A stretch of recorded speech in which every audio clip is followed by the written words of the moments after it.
Happy Thursday, everybody, and welcome back to Designing Growth. Sam Schlabowski joining you here for another great episode. This week, we have a phenomenal guest with us. We have Robyn Young joining us. I'll tell you a little bit more about Robyn's background and what she does currently as the owner of a strategic creative agency, as well as a second business that was launched this year. But first, I want to ask Robyn, how are you doing today? I'm doing great. Thank you. The sun is shining. It's a lovely day. I am a little bit jealous. You are in the, I think, Southern California general vicinity. Pasadena. Okay. Yep, Pasadena, which is where they have the Rose Bowl and also the Rose Parade. So already gearing up. It's November and the Rose Parade is in January, but they're already gearing up. Like bleachers are going up over here. Wow. Yeah, I'm sure town must be crazy around that time. I am pretty jealous. It is like 28 degrees and there was 4 inches of snow on the ground when I woke up this morning here in Denver. So oh, no. Here in California, like going to the snow is a thing. It means that we never really experienced snow in town. So you know, it's like a novelty. I'm like, oh, I'm going up to the snow. It means that you have to like drive to the mountains to actually see the snow around here. I was shocked the first time that I went snowboarding in California because I'm a big snowboarder out here, but had went to San Francisco. We flew into San Francisco and then, yeah, we drove to the snow to Mammoth and it was like, what, I think 3 or 4, maybe 5 hours away. And I was like, holy cow, this is a long ways away. Yeah. Well, if you were in San Francisco, you really should have stopped by Tahoe. That's a much easier commute there. I think it's maybe about 2 hours. We typically go to Tahoe every year for skiing. We're skiers in my family. I snowboarded once. It was not pretty. We go skiing once a year in Tahoe, and we don't make it up quite as much to Mammoth, although I used to go there every year as a kid. So I have warm, fuzzy memories of that area. And then Big Bear. Big Bear is only about an hour and a half without traffic. About an hour and a half away from us over here. So we actually just went to Big Bear a couple of days ago and just nice. Went up for the day and played in the snow and went sledding and such. So yeah, there's a few options, you know, here as far as getting into the snow, which is nice. This is what I love about California is like you got city, you got desert, you got beach, and you got the mountains all within maybe a couple of hours. Surf and snowboard in the same day. Yes. Yeah. I have actually known people to do that too. Very cool. Well, awesome. So excited to get into it here. And just for some quick background on Robyn and who she is. Robyn Young is a brand builder and strategist with a career spanning 15 years, working with countless brands and businesses of all shapes, sizes, and industries. An ambitious creative after quitting her cushy job in tech with no cash or no clients and no idea how to get them either. And 2 months pregnant, Robyn launched a strategic creative agency, which is Young & Co., from a couch in a co-working space and successfully built a multi-six-figure, fiercely independent business in 2 years. And then on top of that, Robyn, I know you just mentioned that you launched a second business this year, which is Denter, and that is a brand and business strategy organization. So could you tell me a little bit about, first, who are the types of bread and butter clients for Young & Co., and then what led into that decision to launch Denter this year? Yeah. So it's kind of a funny story too, because when I launched Young & Co., you know, I know you mentioned that I left my cushy tech job. I was 2 months pregnant. I don't want to say it was a whim. I was just not feeling that I was in the right place. I've felt that way at multiple stages of my life. And I think that that's part of what drew me to entrepreneurship is just sort of the recognition that traditional kind of career path just never felt like the right fit for me, especially within that company that I worked for. It's called General Assembly. Oh man, we had the most fun. I had the most incredible team. I liked what I was doing and I really vibed with the brand. But, you know, as happens with companies, they started to make some changes. They started to become more corporate. A lot of our autonomy went away. They did a round of layoffs. I didn't get laid off, but it certainly changed some of the culture once we went through that. And I think after that happened, I was finally like, I've got to find another path. This whole corporate thing, it's not working for me.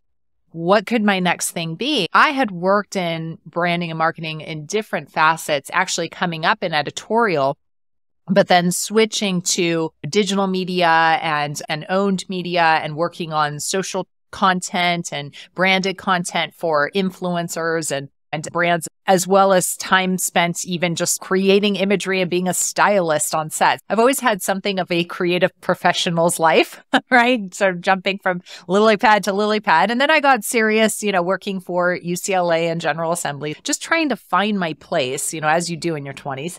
And so in my early 30s, I found myself like working for this tech company and just sort of not feeling like I was in the right position, not feeling like I was really in the right place in my life, which is not uncommon for you to have that quarter life century crisis, right? So anyhow, I jumped ship and I decided at the time that I wanted to start a travel blog. Before I realized that I was pregnant, before I had actually left my position, I was like, I'm going to start a travel blog. Then when I realized that I was pregnant, I was like, I'm not going to be doing a whole lot of exotic travel right now. So what else is there? So I started this branding consultancy as just a way to keep some cash coming in the door while I was maybe working on building this travel blog. And what happened is that the travel blog just never went anywhere, but the branding consultancy took off. At the beginning, it was just me and a graphic designer. And that was it. I was doing the copywriting. I was doing all the project management. I was doing the strategy and the creative direction. Just everything. Wearing all of the perpetual hats, right? But I did have a graphic designer that I would work with. And we worked on a few brands. And some of those people were friends. Some of them came from personal relationships. I actually have a really fun story as to how I got my first few clients. I sent out a mass email to all of the people in my inner network. And because I had worked for this tech school, I actually had I had developed an insane network of instructors, students, like partners that I had met along the way of this 2 years working for this business. So I sent this mass email out and I was like, I'm doing this thing. I will buy you coffee if you just come and meet with me. Like just meet with me, hear what I'm doing, and let me see if there's some way that I can help you or you can add value for me. Like, let's just see what synergies exist between us. I still do this. I call them virtual coffees, or I like to call them meetings without agenda. I still do this to this day because it generated business for me in the beginning when I had no website, no logo, no nothing. I had no business cards. I was selling branding without a brand. It was almost like an experiment. And can I even do this? Like, can I even be an entrepreneur? Can I even start a business with no money? No money, no clients, right? And 2 months pregnant. So I felt the pressure of, I need to make this work. Mm-hmm. Like my husband was very sweet about, while you're getting things going, like I'll cover things for us, but it's not like we were rolling in the Gucci, you know what I mean? Yeah. I needed to figure out pretty quickly, like, how am I going to make this work? How am I going to at least make an income here? Because remember, I had left my job. Most entrepreneurs tend to hold on to their job until they start making money in the business. I didn't do it that way. So I needed to figure it out pretty quickly. So what I found is that I had already developed a reputation, a personal brand for myself, and I had leveraged relationships, friendships, partnerships that I had developed along the way, and just trying to be somebody who likes to be a problem solver, who likes to connect other people. I felt that people really showed up for me.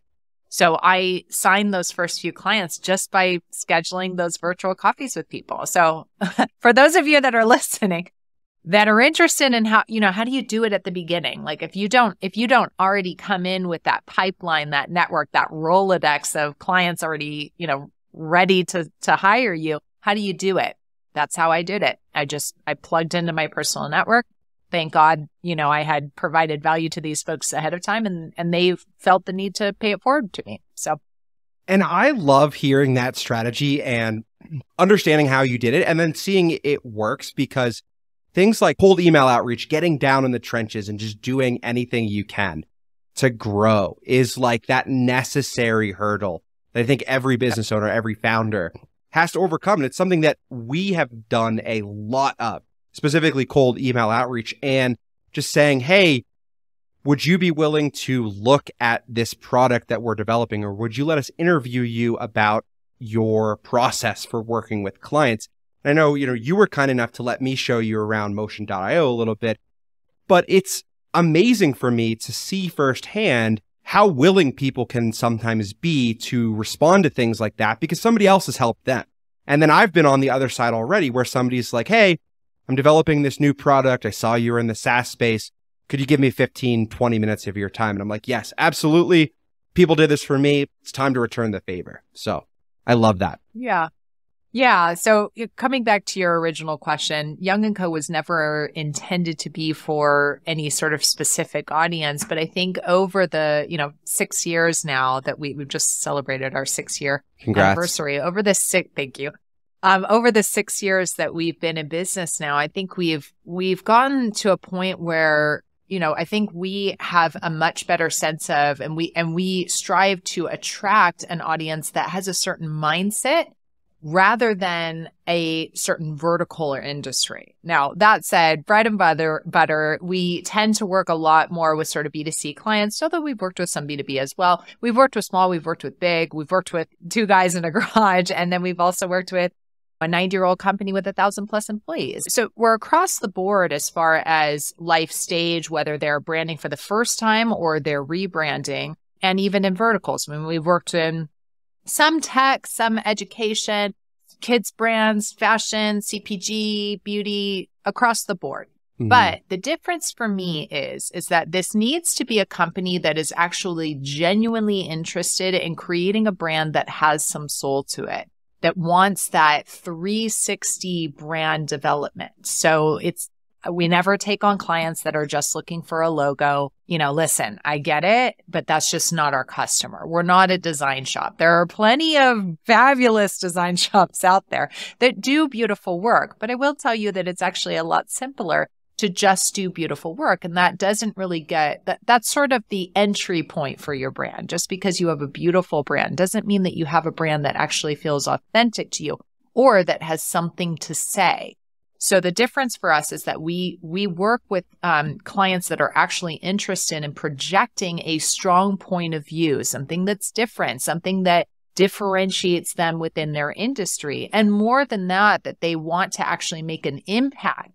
And that impact can either be, it can be on their own culture, it can be on their industry or category, or it can be on the world at large. So I don't find that you need sheer size in order to make an impact. There's a really great book out there that talks about this. Actually, it's called Small Giants. Brilliant book. It's a little bit on the older side. So I think it was written about 2005. But it talks about these brands that really prioritize being great and making this, strong impact, whether they're 2 people or, a $300 million company. So I think we have some of that same mindset that we look for in our audience, that they both, understand that a brand is more than a logo and a color palette and some, icon. So it's so much more than that. And that you need that strong point of view that is connected with some kind of impact that you want to make, whether small or big. It's a really interesting thing for me to consider because you mentioned that you kind of run the gamut of working with a lot of different sizes, a lot of different types of industries. But what I would ask you is, do you think that your niche or your ideal sort of client that you take on is that type of person who wants to do this all-encompassing brand and strategy where it can flow from everything to not only the imagery, but the culture and your mission and how they're promoting that?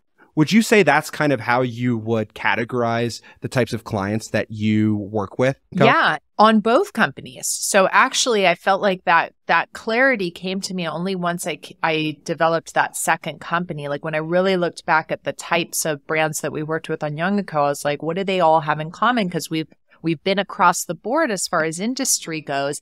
And I actually think from a strategic standpoint, that's actually really important to me that we do work in so many different verticals. Because what I noticed when I created my company is that, especially at that time, and this was 5 or 6 years ago, there were a ton of shops that were very specific to one vertical. Mm-hmm. Now, let me explain why that's a problem when you're talking branding. If the whole point of brand is to differentiate yourself, right? That's the whole point, to stand out. How do I get my product, my company, my message to stand out? Why would you go hire a company that is specific and works with only your competitors? Because honestly, they're going to have a way of doing things, a sort of, this is just our engine that we put you through. Don't think that they don't, because that's the whole point of them picking a lane, is so that they can be efficient and maximize their process. So they kind of put you through a machine and say, okay, this worked for these companies, so we're going to put you through the same machine. Do you really expect to come out with something different at the end? You're not going to, right? So for me, it was actually a really strong point of our message, of our position, that we are industry agnostic, that we don't focus on one vertical, because what that allows us to do is to pull from other industries that we've worked with some inspiration, some ideas, some angles that our clients may not have considered. So we use that outlooking perspective to generate really, the creativity, the things that we're known for, which is kind of bringing in our intelligent naivete. That's part of the reason we call it Young and Co. It's got nothing to do with age. Yes, we work with young people, but that it really has more to do with the mindset, the perspective that we bring, which is, if you're looking at something for the first time, you're going to be able to see it with fresh eyes. Our clients have a hard time doing that because they live and breathe these brands every single day. It's impossible to think objectively about your brand when you do that.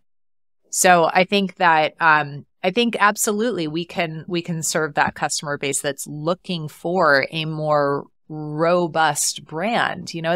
There's this I like to call it like brand mojo, right? They call it that in this book too, and I think it's brilliant. It's that intangible, sort of indescribable, but you feel it. It's still palpable spirit, soul to a brand, right? And that's the thing that we're after. And it's really hard to nail. It is really hard to nail. I think that we are best suited for helping a brand get on their way to developing that. But I'm certainly not quick to say that we can just give that to a brand. That takes time. Mm-hmm. It takes time and a lot of work and a lot of clarity and a lot of getting multiple people to buy into the same idea and keep running with it for a good amount of time. And culture. I mean, great brands are built from the inside out, which is why culture is so important to us. So in Young and Co., we can actually create the things, the symbols, the rituals, the collateral, the things that actually help to develop that employee experience. But with Center is where we do that tough inner work alongside, facilitative with these team members to help them suss out for themselves, what is the culture that they want to build? What's the heart and soul of this brand that's going to make it sustainable, make it last decades or more, right? One thing I wanted to talk a little bit about, because I think it's a really interesting position where you are in, that you've been doing this now for 6 years and you started, it was just you were working with one other person. How big is your team now? Just one. So official employees, just one. Okay. That's me. The reason I say I started with one graphic designer, I literally had one graphic designer that I worked with, that I partnered with. Mm-hmm. And now I have an excess. I have an entire network and pipeline of creatives, copywriters, art directors, photographers, illustrators, animators, UX, UI, web designers, web developers. I have an insane network of people and pipelines that I can pull from to vet and bring in the best team members depending on what the project needs. So essentially, when we book a client, mm-hmm.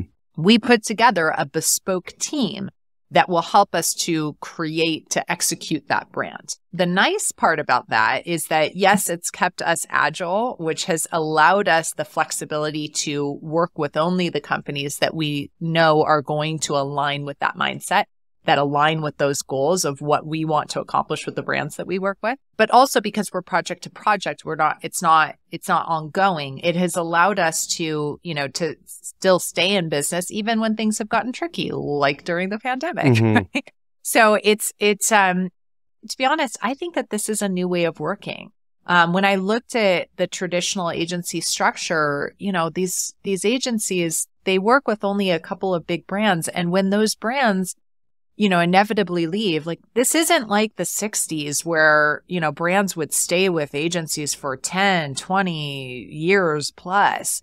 You're lucky to keep a brand with you, to be an agency of note for 18 months. 2 years is like a long engagement with a company these days. So what ends up happening is that these agencies have to lay off, 10, 15% of their workforce or more. If it's a bigger brand, if it's a bigger account, they have to lay off even more of their team if they lose that account. So obviously we're structured very differently and we work differently than a traditional agency does. But when I created this company, originally it was just, I did this out of necessity. The way that I structured it was out of necessity.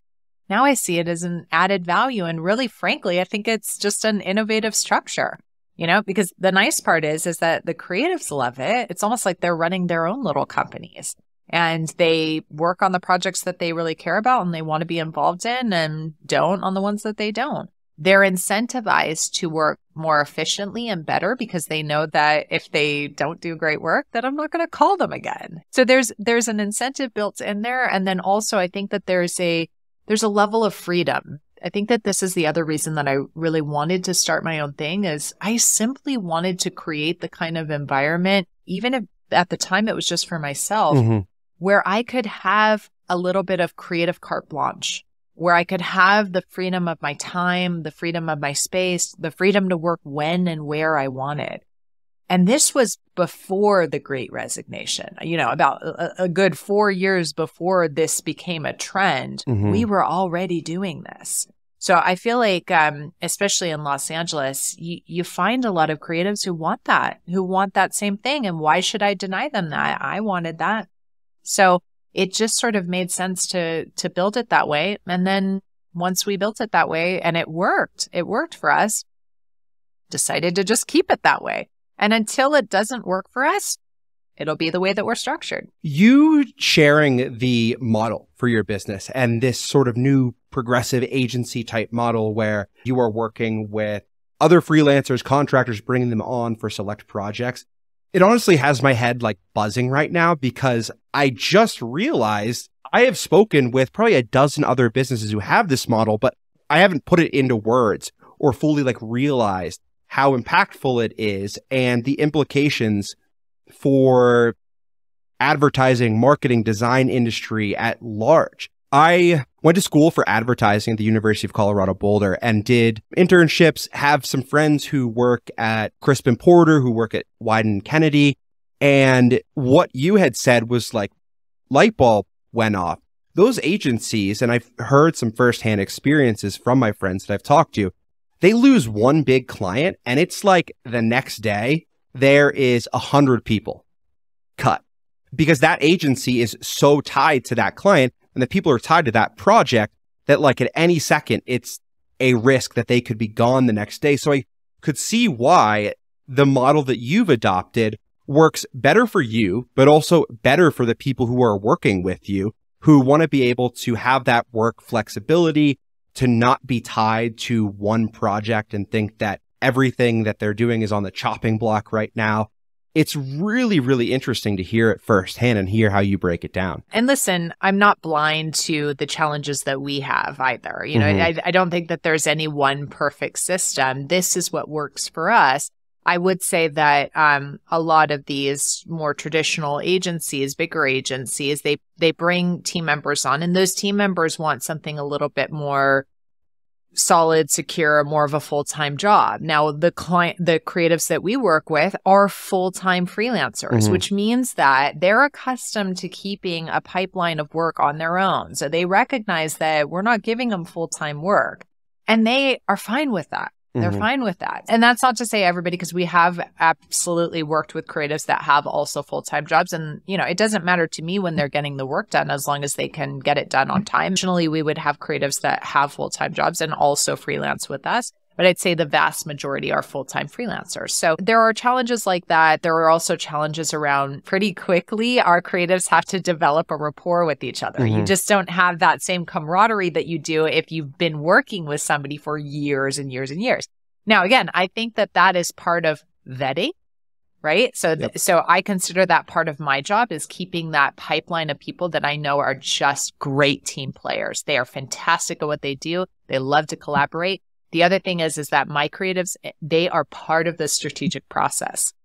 So because we have a very collaborative process in terms of developing the narrative that we're going to, that will then become the cornerstone of the brand that we develop, I like to involve the creatives as part of that process. So every time they come to the board, they're bringing their fresh perspective, their fresh eyes, and they can help develop ideas. They can help us look at things differently. So they provide that added value on top of the actual executionary work that they do. So in that way, we're a little bit different too. I know that especially the bigger agencies, they tend to, like to keep their creatives in one category and one category only. There's not this, there's separation between church and state. And I don't like that. Again, as a creative, I didn't want that. I wanted to be able to have my hand in different cookie jars.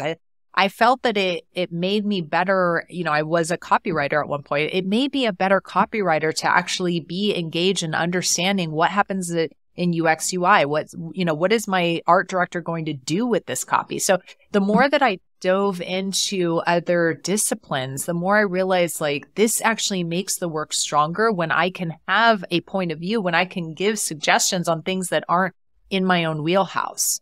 So that's how we treat things. Yes, you have sort of the piece that you're responsible for, but then everybody collaborates on ideas and on strategy together. Working with freelancers and kind of bringing them into projects, is that something that's ever challenging to organize? Like, who is responsible for what? This person isn't available right now. We need to find something else. How do you keep that organized? I spend time as a project manager.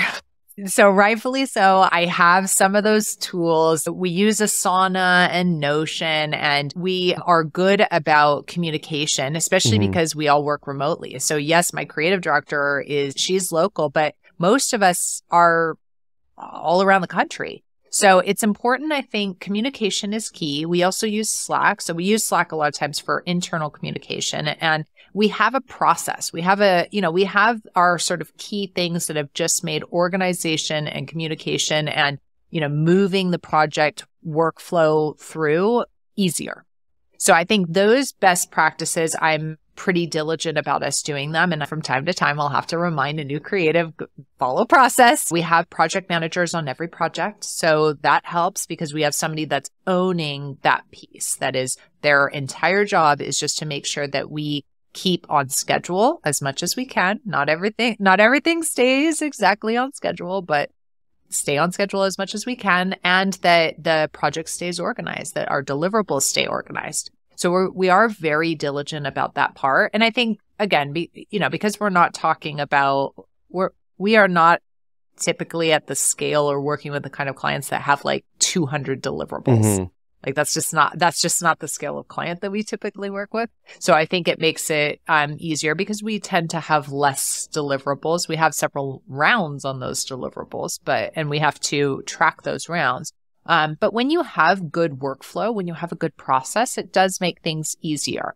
I think I'm a firm believer that it's important to keep enough flexibility in creative to not be so stringent and, about the process that it just kills the creativity.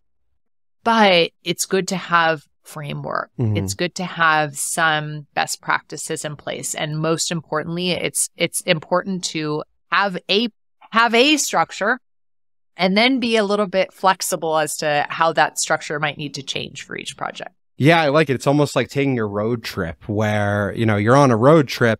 You got to get to point A, point Z somehow, but you can get creative with it. Take a random exit, explore a new town, go to a national park, things like that. So one thing we had talked about, and we kind of skirted around it, was talking about culture. And I'd love to know your thoughts on culture, both what it means to you as a founder and business owner, but also what it means to the brands you work with.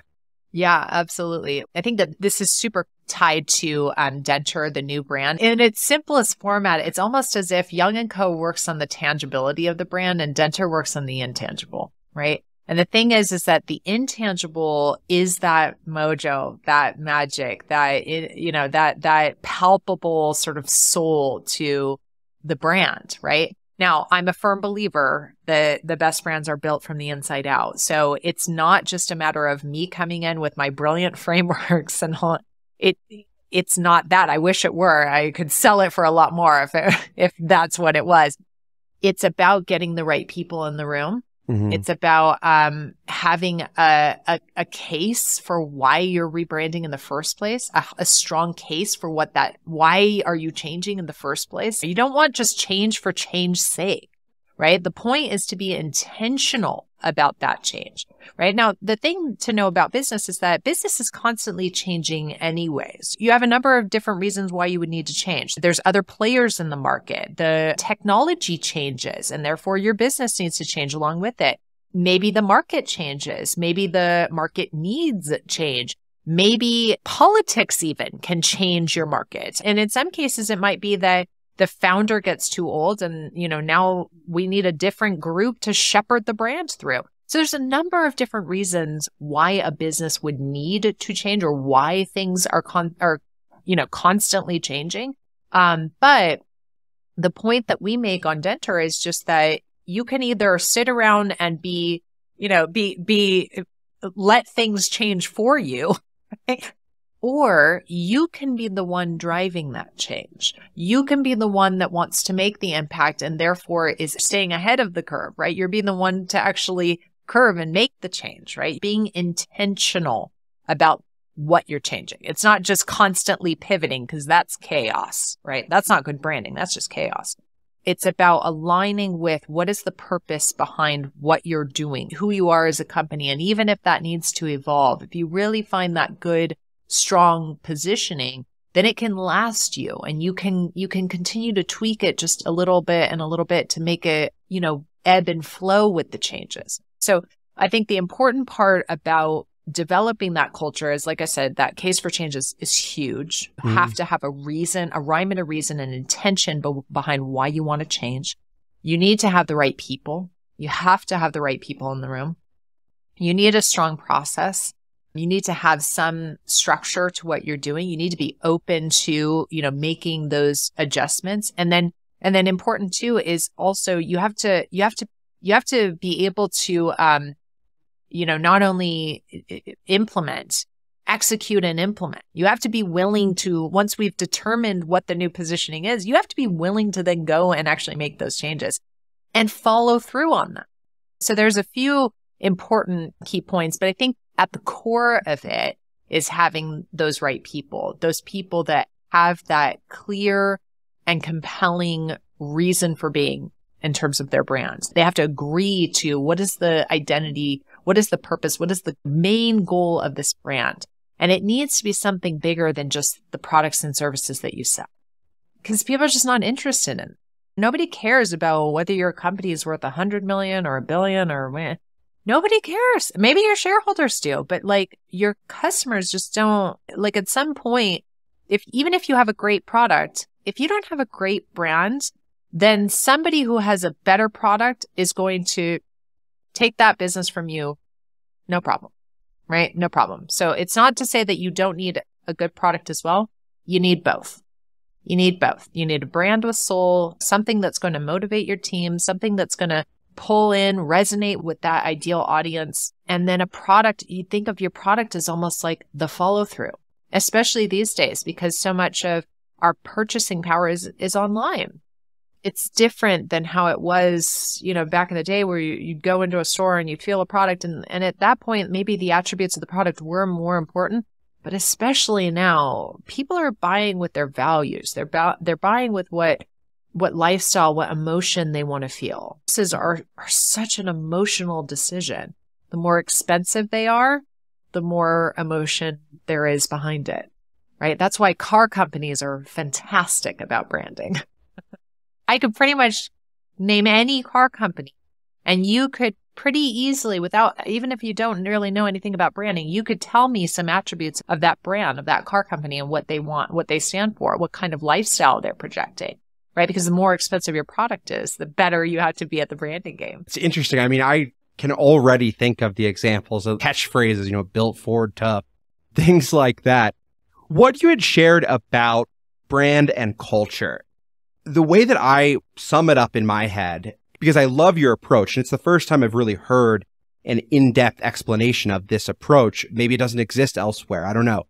But it's almost like the brand and the culture of that brand reverberates off of the people who work there and the people who make up the day-to-day, whether that is producing a product, whether it is a software service. What do you think about that? Am I totally off base or am I spot on? You're not off base. I think that everybody has their day-to-day role to play. And that's different though than them feeling connected with what the bigger purpose of the brand is. So Patagonia. Yep. A perfect classic example, I know. But that is a brand that stands for something so much more than just athletic apparel. Their customers, their team members love them for it. That brand has fans that don't even necessarily wear the clothes, but just love and appreciate and respect the brand. It is so hard to nail that magic. Like, it's just hard. When you get to that point of that kind of equity in your brand, like people just feel that that wearing your brand is a reflection of their own values. That's the brand gold right there. That's the cream of the crop, right? So like using a more recent example, Liquid Death, they're a cult example. And it's funny. Here's what I think Liquid Death does really well too, is that they're unapologetic about how rebellious and scrappy, and they have not let their growth change sort of that challenger attitude that they have. And I so appreciate that about the brand, because I got to tell you, the more that companies grow, the more corporate they get, the less they want to take those risks, right? Because that brand is not for everybody. That brand since day one has gotten a ton of hate. But what they know is that you have to be willing to have some haters in order to get the people to really suss out the people that just love you. And it's kind of funny because I think that projecting that point of view, people, it attracts them because we're living in a very PC world. And I think to some degree, it's like this brand becomes like the mouthpiece of things that you want to say, things you wish you could say, and they have the audacity to do it, right? And that's why we want to use their product and wear their clothes. And when we feel like it's a reflection of the way that we feel, that's the connection with the brand. That's when it goes beyond product. Because I will tell you, I don't think the product's all that innovative. Good for them that they thought to put it in a can. You've got something to work with that's different, right? But there are water companies spending, just insane amounts of marketing dollars that have not had the traction that brand did, simply by projecting a more deliberate, more, provocative point of view. One of my favorite examples of a brand out there absolutely just crushing it. I started seeing that stuff everywhere, and I'm listening to this sort of niche snowboard podcast, and they're a sponsor, and then I go up to the mountain and all of my friends are drinking Liquid Death. I'm like, who got these snowboarders to start drinking water? Yeah. I think that when you have that strong brand identity, and I followed one of the co-founders on LinkedIn, so I know his past. I know he comes from TBWA Chiat, which is a big agency. So this man knows brand. He also worked for VaynerMedia. So he knew what he was doing. But I think the fact that he was willing to take such a big risk when they started with this very tongue-in-cheek brand, I think is what made people love him for it. And now you can find people getting their logo tattooed on their hands and stuff, or just they're talking. I was reading an article the other day. They're talking about college kids collecting packaging and stacking it up in dorm rooms and stuff. That is a level of brand love that most of us just aspire to. That's not easy to do. You have to have that kind of gumption. You have to have those cojones, right? To like really lean into your difference. What's funny about that, why I love that example, is it has really nothing to do with the product. They are a perfect example of where brand and why it's so important and how much you can leverage it, right? Because there's nothing inherently different about their product. And that category is saturated with companies that have been market leaders for years. And here comes this brand just like stealing that share away, and good for them. So it's like you have to know your industry. Great if you have some fantastic innovative product. But the thing about time and change is when other people catch on to it, if there's enough market for it, you will start to get those looky-loos.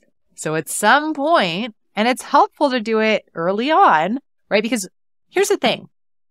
If you don't project a strong point of view of what your brand is, and you put all of your effort into just your product, and people kind of know you just for your product, but not really anything about your brand, what you're essentially doing is letting other people decide what to think about your brand. Mm-hmm. And it's okay to do that for a little while so you can get a sense for, well, what are our lanes? What are the opportunities for us to, what kind of point of view would make sense for us? It's okay to do a little bit of that. But if you let that go on for 10 plus years, essentially what you're going to have to do is start correcting the perception, the reputation that you have for your brand. You never get the same fire or spark that you do right at the beginning when you're brand new, because people like new stuff. They like new, it's the new kid on the block. You're never going to get that again.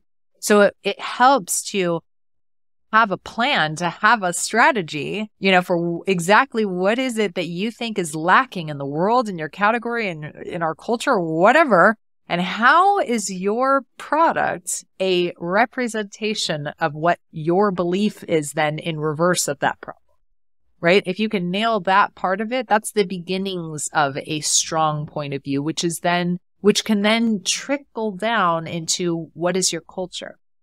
So I don't know anything about Liquid Death's culture. I do actually have a couple of friends that work there, but I can only imagine, like, if they have an office, if they have these events, I don't see them sponsoring pro beach volleyball unless there's a way to make that Liquid Death. It makes sense to me that they're sponsoring these snowboarders and snowboarding event because that has the same energy that Liquid Death does. So I think when you have that strong point of view, it trickles down into, well, what does that look like internally? So that's the thing that I think not a lot of companies tend to think about. They put all of their emphasis on what's the external reputation, but internal has so much power, especially now when it's hard to hold on to employees. Money is only one aspect. And frankly, for millennials, I don't even know that I feel like it's the most important one. Yes, pay them a decent wage that they can realistically live on. But I don't think that just by paying them a little bit more that it means that they're going to stay with you longer, or that there's more loyalty there. I think if you can give them a deeper purpose, you can connect with what they actually care about, what they actually value, and you can give them a sense for why their work is important, what it means on a greater scale, because all of us have these just tasks, just this day-to-day stuff that we have to do. Even for me, I do. And it's so easy to lose perspective as to, why am I doing this? Why does anybody care? It sounds so macabre and depressing, but seriously, all of us can get to that point. It can be very frustrating. So I think if you can give your team members a rhyme and a reason, a value behind what they do day in, day out, why they're working on it and why they care about that. Make it connect for them individually. And then more importantly, hire people that also care about those things. That's the thing that will create and perpetuate that culture. What is the culture that you want to create? That's one. And the other part is you need that commitment. You can't force it. You need to help your team members commit to what they're working towards, what you're working towards as a brand. Incredibly powerful stuff. And it's almost like what we've just been talking about and what you've shared is like not only a masterclass in branding, some of the best brands out there doing it right now, but also a really good lesson in what culture means, both for, if you have a creative agency and you're working with other brands, and what it also means internally and how that can drive the mission forward whether it's your own business's growth or the growth of a client that you've taken on. So first part of the episode, we talked a little bit about your background, and it was resonating with me deeply. I have been in those exact same shoes where I'd worked at a small business for 5 years. We got acquired, went to go work for the person who acquired us, hated it, found it just totally life-sucking. And here I am back now again in the startup world. The second part is wife and I are expecting our first child in January. Oh, congratulations. Thank you. Thank you. We're super excited. But I'm also, with my other two co-founders, starting Motion.io and launching this company. I quit my job in June, no salary, no nothing, my wife paying all of the bills. And I wanted to ask you, from your experiences, what would your advice to me be as who's an entrepreneur, a co-founder with a baby on the way? Oh, man. Don't do what I did at the beginning. At the beginning, I think I still had a bit of that employee mindset, which is just like, oh, work harder, work harder, work harder, a little hustle culture. I almost burnt out doing that. So I think the most important advice I could give you is set boundaries. Mm-hmm. And then be disciplined to follow through with those boundaries. So this looks different for everybody. Figure out the hours that you work best. Make those hours count, but be realistic with yourself. Nobody does great work for 10 hours. That's just not realistic, right? Now, at the same time, don't expect a 4-hour work week just yet either, right? So it's like find your middle ground, what that looks like for you, because everybody's a little bit different. But set those boundaries and just be absolutely disciplined in keeping them, no matter what.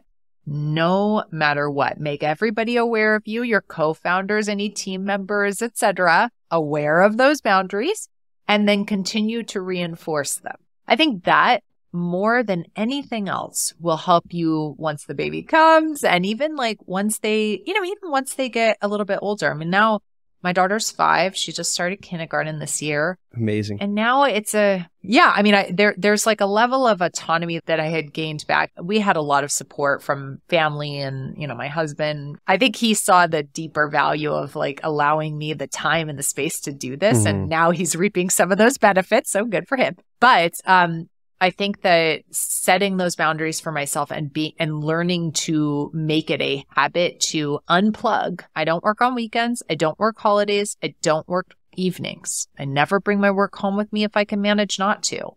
So I'm really diligent about when I'm there, and I'm a mom and I'm a wife, right? And when I'm at work, same thing. My husband kind of knows, like, only call me for emergencies. Like, let me be here so that way, when I'm home, I can be with you. You'll also learn the importance of balance. It sounds so cliche and so woo-woo, and nothing makes me want to vomit more than that. But it is so important. It is so important. Like that creative flow and energy, you cannot be your best if you don't have space, if you don't have that time to just unplug, to unwind, to find other hobbies, to, be inspired by something your kid did or your husband, your wife did or whatever, right? You have to bake in the time for that. If nothing else for your sanity, but also for that creative inspiration. And the thing is like, you may not be in a creative field, but you're an entrepreneur. And what are entrepreneurs if not artists who just use their business as their blank canvas? It is amazing advice, particularly because it's so actionable and it's something I haven't had shared with me yet. So thank you so much. And it's great to hear it from somebody I know who's, already went through that process and, the stress, but also the success and all of the happy moments that come with it. So, yep, of course. Happy to be here. Thank you so much, Robyn, for coming on, sharing your story, your advice. I so appreciate it. This has been an absolute blast of an episode, and I've learned a ton.